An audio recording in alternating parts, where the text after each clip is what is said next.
जय हिंद सभी को। उम्मीद करता हूँ सब अच्छे होंगे। तो दोस्तों, जिनका भी सिलेक्शन हो चुका है फिजिकल के लिए, तो भाई बहुत कम समय आपके पास बचा है। बहुत अच्छा शेड्यूल आपके लिए मैं लेके आया हूँ।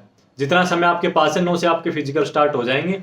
एक आध % भाई कोई खास रीजन हो जाए, डिले कर दे, उसका कह नहीं सकते, बाकी इसके चांसेस बहुत कम है।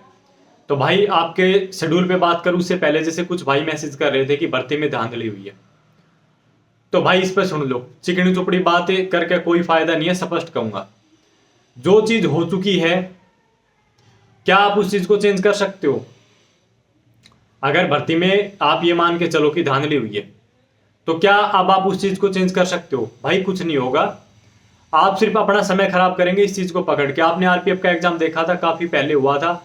उस टाइम पे भी यही बातें ऐसे सामने आ रही थी निकल के, लेकिन उससे कहीं ज्यादा बेस्ट आपके लिए ये रहेगा कि भाई आगे काफी सारी वैकेंसीज आनी है। दिल्ली पुलिस के अंदर भी वैकेंसी आनी है, अदर अदर डिपार्टमेंट में वैकेंसी आनी है। तो अपनी तैयारी को और बेहतर तरीके से करें। हो सकता है भाई और अच्छी जॉब आपकी किस्मत में लिखी हो। आपके हाथ में भाई मेहनत करना, तो अपनी मेहनत में कमी ना छोड़ें। सारे भाई चैनल से जुड़ जाएं। दिल्ली पुलिस के अंदर वैकेंसी आएगी 2025 में। जैसे ही कोई भी न्यूज मिलती है मैं शेयर करता रहता हूं। तो भाई अब बात कर लेते हैं जिनका भी फिजिकल है। और जैसे जिनका भाई फिजिकल, आप मैसेज करके पूछ रहे कि भाई मेरे 5 नंबर एक्स्ट्रा, मेरे 8 नंबर एक्स्ट्रा है, तो भाई अभी बेवकूफी होगी कट ऑफ पे बात करना। अभी से ही फाइनल कट ऑफ पे बात करना बहुत बड़ी बेवकूफी मानता हूं मैं। हाँ, ये कहूंगा कि भाई जिसके पास 1 number extra, 2 number extra, 3 number extra है, वो अपने आप को झूठी तसल्ली ना दे। आप फिजिकल दे के आओ, अच्छी बात है, लेकिन ये नहीं है कि भाई आप अपने आप को बिल्कुल ही फिजिकल में झोंक दे, अपनी पढ़ाई छोड़ दे। फिजिकल आपका मन है दे के आओ, कुछ ना कुछ एक्सपीरियंस ही होता है। लेकिन जिन भाइयों के पास थोड़े ज्यादा नंबर है, 8-7 नंबर आपके पास एक्स्ट्रा है, तो भाई अपनी जी जान से फिजिकल की तैयारी करते रहे। फिजिकल होने के बाद बात करेंगे कट ऑफ पे। आप खुद सोच के चलो, अगर आपके 50 बच्चों के बैच में 10 बच्चे पास हो रहे हैं, या आपके 50 बच्चों के बैच में 30 बच्चे पास हो रहे हैं, तो कितना फर्क है? और वही चीज डिसाइड करेगी फाइनल कट ऑफ। तो एक बार आपके फिजिकल हो जाते हैं, आइडिया आ जाएगा कि इतने बच्चे पास हुए, उसके बाद बात कर लेंगे फिजिकल के बाद आपकी फाइनल कट ऑफ पे। तो भाई वीडियो ज्यादा लंबी हो जाएगी, अब सुन लो आपका जो शेड्यूल है वो। और उससे पहले जैसे एक भाई कह रहा था कि भाई आपने कहीं एकेडमी में तैयारी की हुई है क्या? मैंने जो शेड्यूल डाला था उसके बाद 1-2 भाइयों के मैसेज आते। तो भाई मैंने जो तैयारी की थी, बहुत अच्छे कोच के अंडर में रह के तैयारी की थी, और उसी के हिसाब से मैं जो शेड्यूल है वो आपको बताता हूँ। अगर आप फॉलो करेंगे तो 100% आपको रिजल्ट मिलेगा। लेकिन बात यह है कि जिस तरीके से आपको कहा जाए वो फॉलो भी करना। ये नहीं है कि मैंने 4 रेपिटेशन बता दी और आप वहां पे 2 लगा रहे हैं, तो वो कहीं ना कहीं आपकी कमी है। फिर आप ये मत कहना कि भाई मेरी टाइमिंग कम नहीं हुई। तो अब शेड्यूल सुन लो भाई। 6 दिन का बताऊंगा, 1 दिन का आपका रेस्ट रहेगा। 6 दिन में से 1 दिन आपको टाइमिंग लगानी है, बच गया आपके 5 दिन। अब 5 दिन पे बात कर लेते हैं। टाइमिंग आपको लगानी है 1 दिन रेस्ट लेके, कंटिन्यू 5 दिन रखना है, 1 दिन आपको रेस्ट लेना, फिर एक बार टाइमिंग लगानी है। ज्यादा बार टाइमिंग नहीं लगानी है, पागल नहीं हो जाना है कि बार बार बस टाइमिंग लगाते रहो। एक बार अगर आप अपने शरीर की पूरी पावर लगाते हैं, यानी आपने टाइमिंग लगाई 1600 मीटर की, तो जो आपकी पावर लगती है भाई, उसे रिकवरी के लिए टाइम चाहिए होता है। 1 वीक का टाइम आप मान सकते हैं। 1 वीक का आपको टाइमिंग चाहिए उसकी रिकवरी के लिए। वो बात अलग है कि हम अंधाधुंध लगे रहते हैं, लेकिन एक प्रोफेशनल जो एथलीट है, आपने इंटरव्यू वगैरह अगर देखा होगा तो उसमें यही बातें बताई जाती है कि एक बार अगर आप टाइमिंग लगाते हैं तो कम से कम आपको 1 वीक उसकी रिकवरी के लिए चाहिए होता है। तो पागलों की तरह डेली टाइमिंग ऐसे नहीं करना है। आप सुन लो पहले दिन का शेड्यूल, कहीं से भी आप स्टार्ट कर सकते हैं, आज से, कल से, जब से भी। आपको लगानी है भाई 1200 मीटर, 2 रेपिटेशन रहेंगे 1200 मीटर के। 1200 मीटर आपको कोशिश ये करनी है कि जो पहला रेपिटेशन आपका रहेगा वार्म अप अच्छे से करना है, एक्सरसाइज कर लेना है, बिल्कुल तैयार रहना है।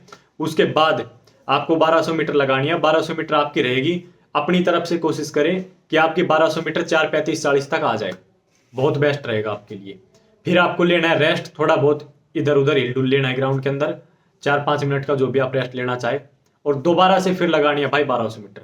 आप कोशिश ये करें कि दूसरी 1200 मीटर की जो टाइमिंग है वो पहली से 8-7 सेकंड ही ऊपर हो, बस इतना नहीं, 8 से 10 सेकंड। ये नहीं कि पहले आपने 4:35 में लगा दी, दूसरी आपकी 5:15 पे गई, 5:20 पे गई, ये नहीं।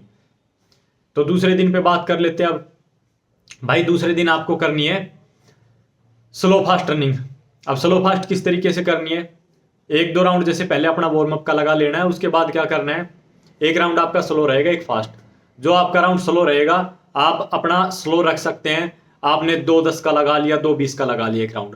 फिर जब आप फास्ट लगाएं तो फास्ट राउंड को कोशिश करें 1:35 से 1:40 तक लेके आए। फिर आप स्लो हो जाएं, स्लो में बिल्कुल आप कोई दिक्कत नहीं है, 2:10, 2:15, 2:20 तक लगा सकते हैं, कोई समस्या नहीं है उस चीज में स्लो में। लेकिन जो फास्ट वाला आपका राउंड आएगा वो राउंड फिर आपका 1:35-40 तक आना चाहिए। और जो स्लो वाला ये नहीं कि आप 3 मिनट पे पहुंच जाएं, जितना बता रहा हूं कि 2:10 से 2:20 तक इतना आपको स्लो रखना है। ऐसे लगाने आपको 7 से 8 राउंड। ये रहेगा भाई आपका दूसरे दिन का। तीसरे दिन पे बात कर लेते हैं भाई। तीसरे दिन आपको करनी है लॉन्ग रनिंग।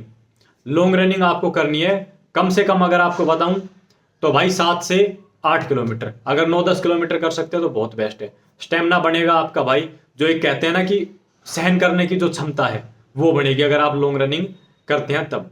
तो भाई आपको लगानी है 7 से 8 किलोमीटर। ये हो गया भाई आपका तीसरा दिन। अब बात कर लेते हैं भाई आपके चौथे दिन पे। भाई चौथे दिन लगाने आपको 400 मीटर। पहले वाले शेड्यूल में मैंने आपको बताया था कि 400 मीटर को आपके 8 से 10 रेपिटेशन आपको लगाने, लेकिन इस टाइम अब जो समय है उसी के हिसाब से बताऊंगा। अब आपको जो टाइमिंग है अपनी 5, 7, 10 सेकंड जो भी है वो आप कम करना चाह रहे हैं तो ये शेड्यूल है, इसको फॉलो कर ले। तो भाई चौथे दिन आपको जो राउंड लगानी है वो रहेगा आपकी 400 मीटर। और 400 मीटर के सिर्फ आपके 3 रेपिटेशन रहेंगे। अब 8-10 का कोई चक्कर नहीं, 3 रहेंगे, लेकिन वो 3 बढ़िया रहेंगे।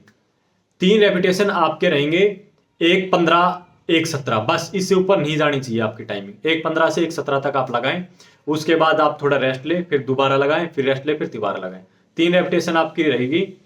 1:20 से ऊपर टाइमिंग आपकी नहीं जानी चाहिए। आप 1:12 में लगा दे, 13 में लगा दे, 15 में लगा दे, 18 में लगा दे, कोई दिक्कत नहीं है। बात कर लेते हैं भाई 5वें दिन के शेड्यूल पे। 5वें दिन आपको क्या करना है, 5वें दिन आपको पहले लगानी है भाई 800 मीटर। 800 मीटर आपकी कोशिश करें जो टाइमिंग है, वार्म अप वगैरह सब अच्छे से कर लेना है। 800 मीटर की जो आप अपनी टाइमिंग रखें वो रखें 2:40-45 के आसपास। 2:45 तक भी कोई दिक्कत नहीं है, 2:45 तक आप लाने की कोशिश करें। अगर आप 2:45 तक 800 मीटर ला सकते हैं तो बहुत बेस्ट रहेगा आपके लिए। 2:45 तक अगर आप 800 मीटर लगा देते हैं तो उसके बाद भाई आपको थोड़ा रेस्ट लेना है। एक लगानी है फिर आपको 400 मीटर। 400 मीटर लगानी है भाई आपको 1:15 से 1:20 के बीच की। फिर आपको रेस्ट लेना है, फिर लगानी है भाई आपको 200 मीटर। 200 मीटर की आपने कोशिश करनी है वही आपकी 40 सेकंड की अप्रोक्स, 35 से 40 सेकंड में आप लगा पाए। तो ये था भाई आपका 5वें दिन का शेड्यूल। 6ठे दिन आपको रेस्ट लेना है, 7वें दिन आपको अपनी टाइमिंग लगानी है। शाम को जो भाई कह रहे हैं कि शाम को क्या हम रनिंग कर सकते हैं, तो भाई ज़्यादा हार्ड वर्कआउट नहीं करना है। शाम को रनिंग करो, हल्का वार्म अप करो 4-5 राउंड का, अच्छी स्ट्रेचिंग एक्सरसाइज करो और अच्छी डाइट लो भाई। रनिंग में 2-3 चीजें हैं जो कि बहुत जरूरी है, प्रॉपर डाइट, प्रॉपर एक्सरसाइज और जो आपकी मेहनत है वो तो है ही। इसके अलावा अच्छी आपको नींद लेनी है, ये चीजें रहेगी। इन चीजों को अगर आप करते हैं तो भाई आपको जो आप टाइमिंग है बहुत जल्दी आपको कम होते दिखाई देगी। तो दोस्तों इस वीडियो में इतना ही, और बाकी भाई लास्ट में यही कह के जाऊंगा जिनका सिलेक्शन नहीं हुआ भाई लगातार अपनी तैयारी में लगे रहें। और बाकी किसी भाई को कोई डाउट हो तो भाई इंस्टाग्राम पे फॉलो कर सकते हैं। धन्यवाद।